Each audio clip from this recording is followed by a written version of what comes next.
I just had to let you know you're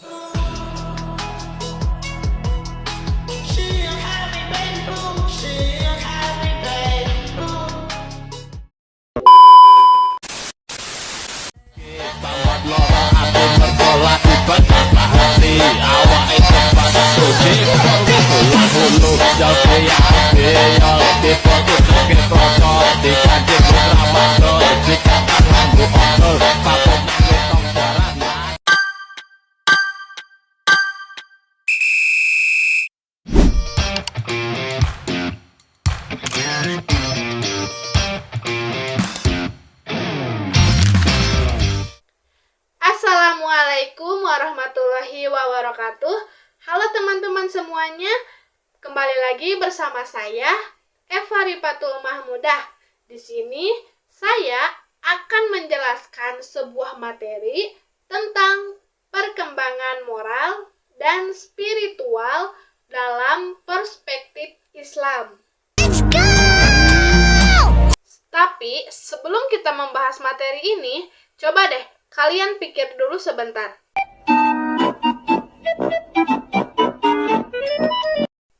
Di zaman sekarang, banyak orang yang berlomba-lomba untuk menjadi pintar, terkenal, dan sukses. Tapi kadang ada orang yang pintar, namun sikapnya kurang baik.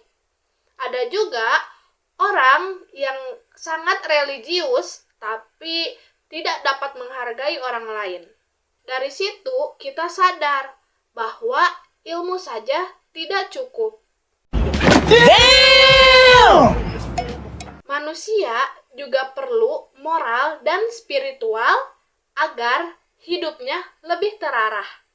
Makanya materi ini penting banget, apalagi buat kehidupan sehari-hari kita.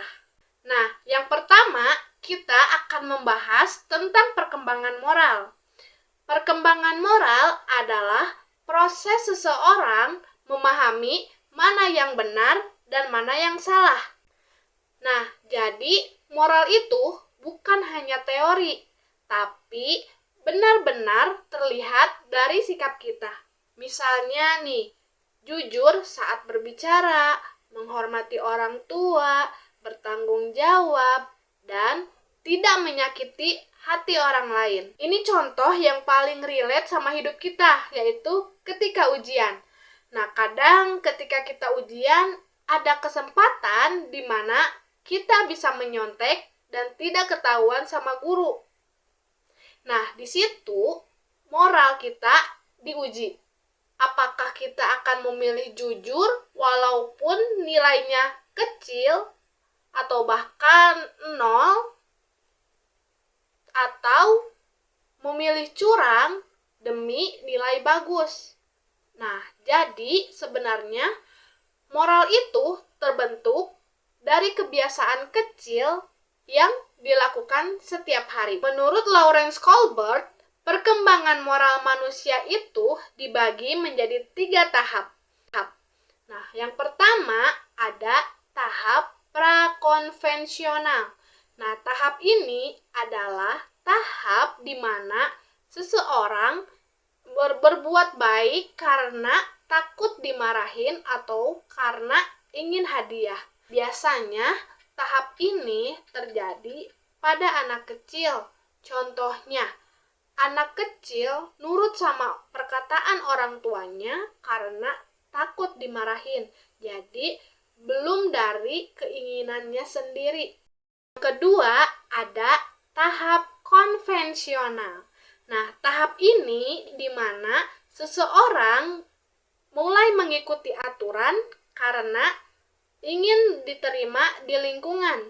Misalnya, seorang siswa mentaati aturan karena ingin terlihat menjadi murid baik sama teman atau gurunya di sekolah. Lalu, yang ketiga, ada tahap pasca konvensional. Nah, di tahap ini di mana seseorang itu berbuat baik karena dia sadar bahwa itu adalah perbuatan yang benar. Jadi, bukan karena takut dihukum ataupun karena ingin terlihat baik oleh orang lain.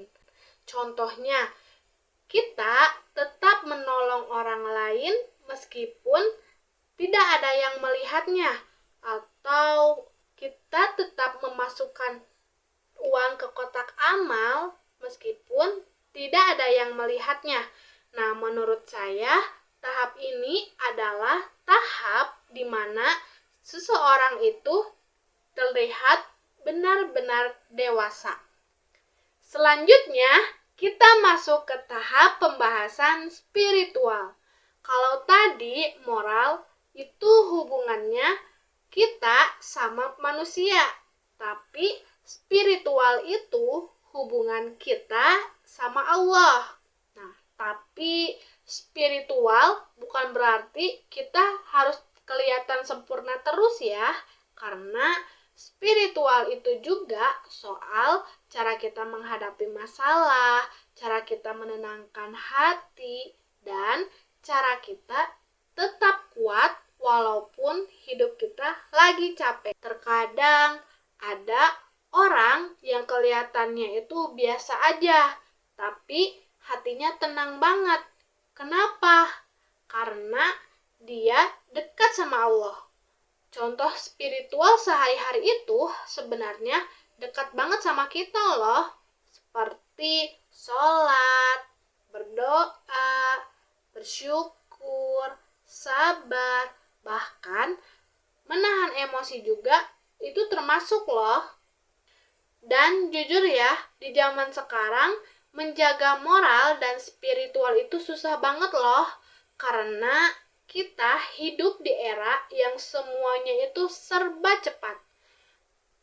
Sedikit-sedikit dibandingin, sedikit-sedikit insecure, sedikit-sedikit pengen validasi orang. Belum lagi sosial media yang kadang bikin orang lain fokus pencitraan dibanding memperbaiki diri. Makanya, moral dan spiritual itu sangat penting sebagai pengontrol diri, supaya kita gak gampang ikut hal yang negatif. Dalam Islam, Nabi Muhammad SAW adalah contoh terbaik dalam moral dan spiritual. Rasulullah dikenal sebagai orang yang jujur, amanah, sabar, dan sangat peduli terhadap sesama. Bahkan sebelum beliau menjadi nabi, beliau sudah dipercayai sama banyak orang. Itu menunjukkan kalau akhlak yang baik itu sangat penting di dalam Islam. Karena dalam Islam, ibadah saja nggak cukup kalau sikap ke manusia masih buruk. Kalian tahu nggak kalau moral dan spiritual itu saling berhubungan? Kalau spiritual seseorang baik, biasanya sikapnya juga lebih baik karena dia sadar semua perbuatan yang dia lakukan itu dilihat sama Allah. Jadi, dia lebih menjaga ucapan, tindakan, dan perilakunya. Misalnya, dia gak gampang menghina, gak gampang iri, dan lebih peduli sama orang lain. Karena orang yang hatinya baik, biasanya perilakunya juga baik. Yang dapat saya simpulkan dari materi yang sudah saya jelaskan tadi, bahwa menjadi pintar itu penting, menjadi sukses juga penting. Tapi punya moral dan spiritual juga itu jauh lebih penting. Karena pada akhirnya orang akan lebih ingat bagaimana sikap kita dibanding seberapa keren kita. Sekian penjelasan dari saya. Terima kasih yang sudah mendengarkan dan sudah menonton video ini. Wassalamualaikum warahmatullahi wabarakatuh. Bye-bye.